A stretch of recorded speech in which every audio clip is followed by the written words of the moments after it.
بسم اللہ الرحمن الرحیم۔ السلام علیکم پیارے دوستو، آج کی یہ ویڈیو شب بارات کے بارے میں بہت ہی خاص ویڈیو ہونے والی ہے۔ پیارے دوستو، شب بارات کی ایک رات ایسی ہے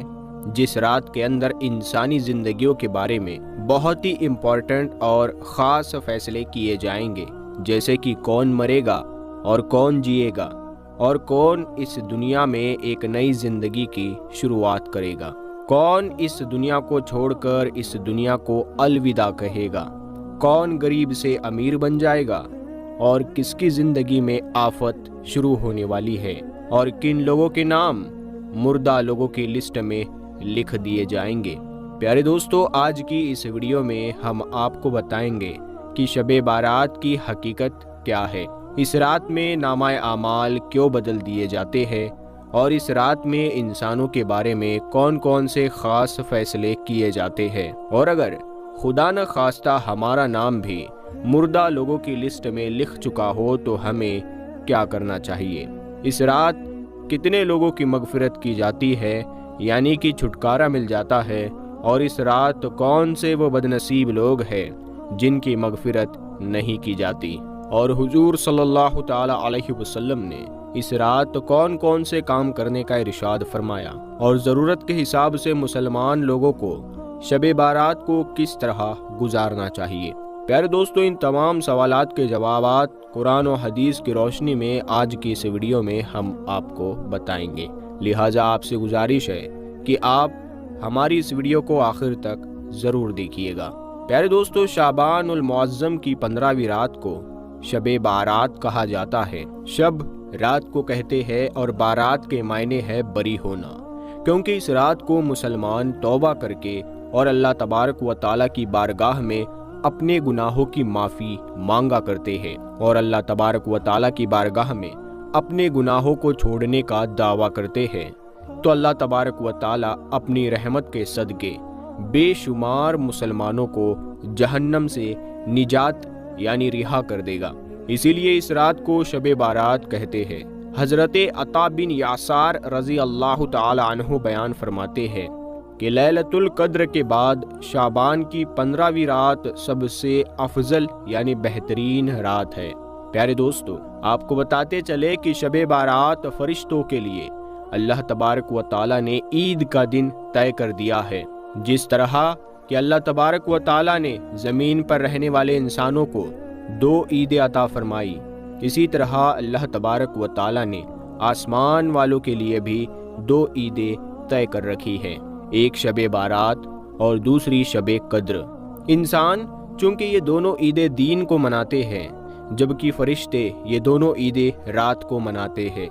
اللہ تبارک و تعالی نے ان دونوں راتوں کو فرشتوں کے لیے عید اس لیے طے کیا ہے کیونکہ انسان رات کو سو جاتا ہے، جبکہ فرشتے رات کو نہیں سوتے، اور وہ ہر وقت اللہ تبارک و تعالیٰ کی عبادت میں بزی رہتے ہیں۔ پیارے دوستو، شب بارات کے بارے میں اللہ تبارک و تعالیٰ قرآن پاک میں ارشاد فرماتا ہے کہ قسم ہے اس روشن کتاب کی، بے شک ہم نے اسے برکت والی رات میں اتارا، بے شک ہم ڈر سنانے والے ہیں، اس میں بانٹ دیا جاتا ہے ہر حکمت والا کام۔ اس آیت کریمہ کے تفسیر میں یعنی ایکسپلینیشن میں مفسرین لکھتے ہیں کہ اس شب کا مطلب شب قدر یا شب بارات ہے، اور حضرت اکرمہ رضی اللہ تعالیٰ عنہ اور دوسرے مفسرین بیان کرتے ہیں کہ لیلۃ القدر مبارکہ کا مطلب ہی شب بارات ہے۔ پیارے دوستو، اس رات کے اندر ان تمام لوگوں کی فہرست یعنی لسٹ تیار کی جاتی ہے جو اس دنیا کے اندر زندہ رہنے والے ہوں گے، اور جو اس سال کے اندر مرنے والے ہوں گے، اور جو حج کرنے والے ہوں گے، ان تمام لوگوں کے نام اس لسٹ کے اندر لکھ دیے جاتے ہیں۔ اس لسٹ میں درج ہونے والے ہر حکم کو ماننے میں ذرہ برابر بھی کمی نہیں کی جاتی۔ حضرت عائشہ صدیقہ رضی اللہ تعالی عنہا بیان فرماتی ہے کہ رسول اکرم صلی اللہ تعالی علیہ وسلم نے ارشاد فرمایا، کیا تم جانتی ہو کہ شعبان کی 15ویں شب میں کیا ہوتا ہے؟ تو حضرت عائشہ صدیقہ رضی اللہ تعالی عنہا نے عرض کیا، یا رسول اللہ صلی اللہ تعالی علیہ وسلم، آپ ہی ارشاد فرما دیجئے۔ تو نبی کریم صلی اللہ تعالی علیہ وسلم نے ارشاد فرمایا، آنے والے سال میں جتنے بھی پیدا ہونے والے ہوتے ہیں وہ اس رات میں لکھ دیے جاتے ہیں، اور جتنے لوگ آنے والے سال میں مرنے والے ہوتے ہیں وہ بھی اس رات میں لکھ دیے جاتے ہیں، اور اس رات میں لوگوں کے سال بھر کے اعمال اٹھائے جاتے ہیں، اور اس رات لوگوں کا رزق طے کیا جاتا ہے اور رزق اتارا جاتا ہے۔ حضرت عطا بن سار رضی اللہ تعالی عنہ بیان فرماتے ہیں کہ شعبان کی 15ویں رات اللہ تبارک و تعالی ملک الموت کو ایک فہرست یعنی لسٹ دے کر حکم فرماتا ہے کہ جن جن لوگوں کے نام اس لسٹ میں لکھے ہیں ان کی روحوں کو آئندہ سال مقررہ وقتوں پر یعنی طے کیے گئے وقتوں پر قبضہ کرنا ہے۔ پیارے دوستو، اس رات میں لوگوں کے زندگی اور موت کا فیصلہ ہو چکا ہوتا ہے، جبکہ لوگوں کے حالات یہ ہوتے ہیں کہ وہ اپنی دنیا میں مگن ہوتے ہیں۔ کوئی اپنا بینک بیلنس بڑھانے کے چکر میں ہوتا ہے تو کوئی اپنی کوٹھی اور بنگلہ تیار کرنے کی کوشش میں لگا ہوتا ہے، تو کوئی اپنی شادیوں کی تیاریوں میں لگا ہوتا ہے، جبکہ وہ یہ نہیں جانتا کہ اس کا نام مردہ لوگوں کے لسٹ میں لکھا جا چکا ہے۔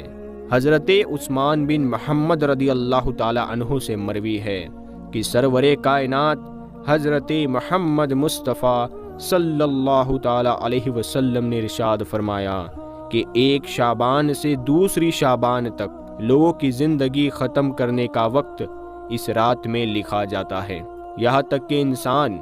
شادی بیاہ کرتا ہے اور اس کے بچے پیدا ہوتے ہیں، حالانکہ اس کا نام مردہ لوگوں کی لسٹ میں لکھا جا چکا ہوتا ہے۔ پیارے دوستو، شب بارات کی ایک بہت بڑی خاصیت یہ بھی ہے کہ اس رات میں اللہ تبارک و تعالی بے شمار لوگوں کی بخشش فرماتا ہے، جیسا کہ حضرت عائشہ صدیقہ رضی اللہ تعالی عنہا بیان فرماتی ہے کہ ایک رات میں نے حضور اکرم صلی اللہ تعالی علیہ وسلم کو اپنے پاس نہ پایا تو میں آپ کی تلاش میں نکلی۔ میں نے دیکھا کہ حضور پاک صلی اللہ تعالی علیہ وسلم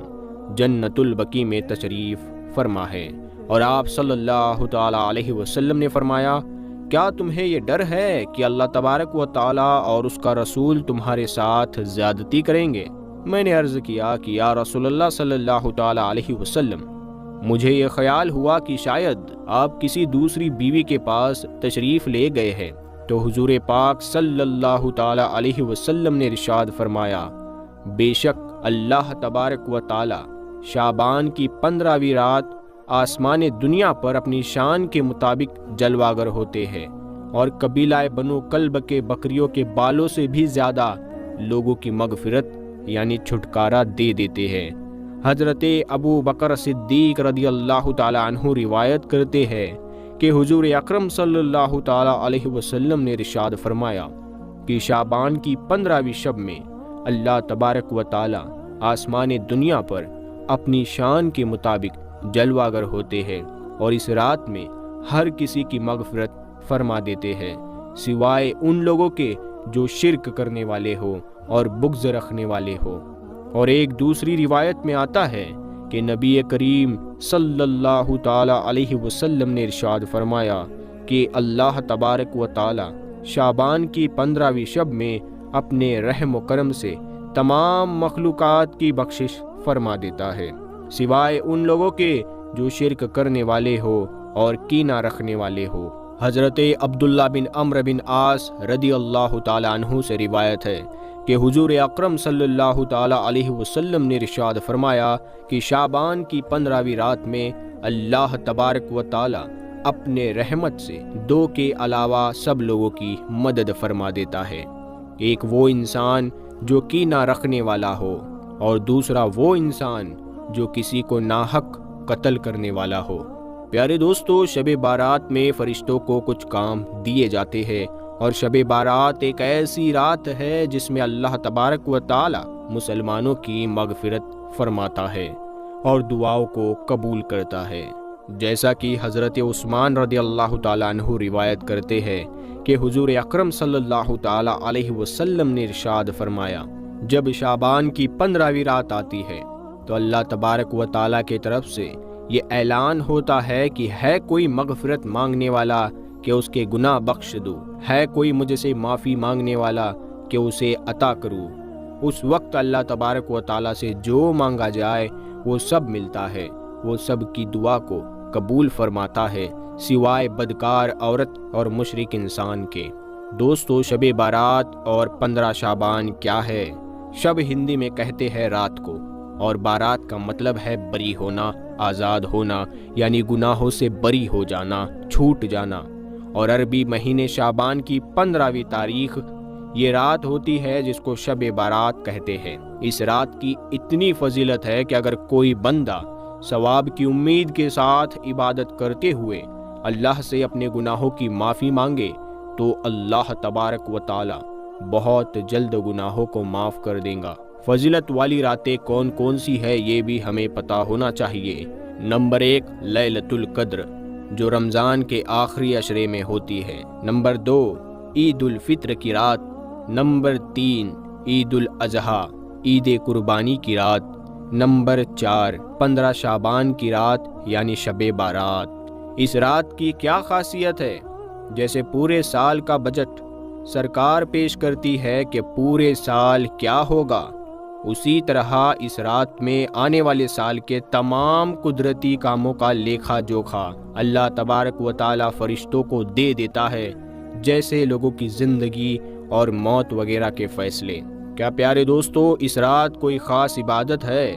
تو اس کا جواب ہے نہیں۔ اس رات میں کوئی عبادت خاص نہیں جو سنت سے ثابت ہو، لیکن ہاں نفلی عبادت کوئی بھی کر سکتا ہے، جیسے نفل نماز پڑھنا، قرآن کی تلاوت کرنا، اللہ تبارک و تعالیٰ کا ذکر کرنا، دعا کرنا، کیونکہ یہ رات بخشش کی رات ہے، اسی لیے اللہ کے سامنے اپنے گناہوں کی معافی ضرور مانگنی چاہیے۔ دوستو، کیا اس رات میں صلاۃ التسبیح پڑھنا ضروری ہے؟ تو اس کا جواب ہے نہیں۔ جیسا کہ ہم نے آپ کو بتایا اس رات میں کوئی عبادت خاص نہیں ہے، لیکن ہاں نفلی عبادت جو بھی چاہے کر سکتے ہیں۔ جہاں تک صلاۃ التسبیح کی بات ہے تو یہ نماز نفل ہے اور فضیلت والی ہے، آپ چاہے تو پڑھ لے، کیونکہ اس نماز کی اتنی فضیلت ہے کہ اس کو صرف اسی رات میں نہیں بلکہ پورے سال میں کئی بار پڑھنا چاہیے۔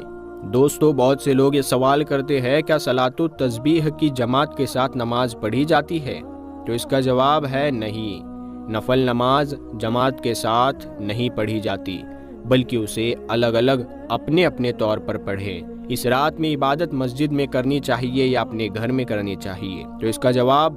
ہمارے نبی صلی اللہ تعالیٰ علیہ وسلم نے فرمایا کہ اپنے گھروں کو قبرستان نہ بناؤ۔ مطلب یہ ہے کہ فرض نمازوں کے علاوہ نفل، سنتوں اور ذکر سے اپنے گھر کو منور اور روشن کرو۔